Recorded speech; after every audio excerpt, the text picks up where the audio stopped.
Talks on Iran's nuclear program are due to resume in Vienna on Monday, amid doubts that a comprehensive deal can be struck ahead of the deadline in 5 weeks' time. Recent negotiations made little progress following an interim accord agreed last year. The major powers will try again to persuade Tehran to rein in its nuclear program in exchange for easing economic sanctions.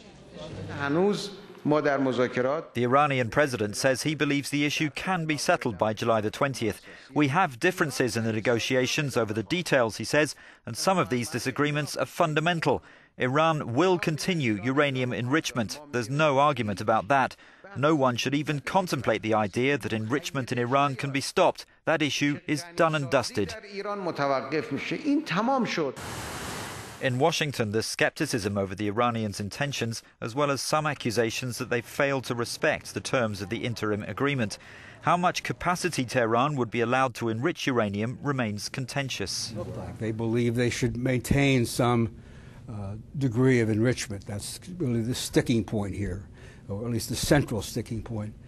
But I do think there's a good deal of pressure on the Iranians here to reach an agreement, because the economy has taken a real beating. The sanctions have worked. It could be that more time is needed beyond the July deadline to strike a deal.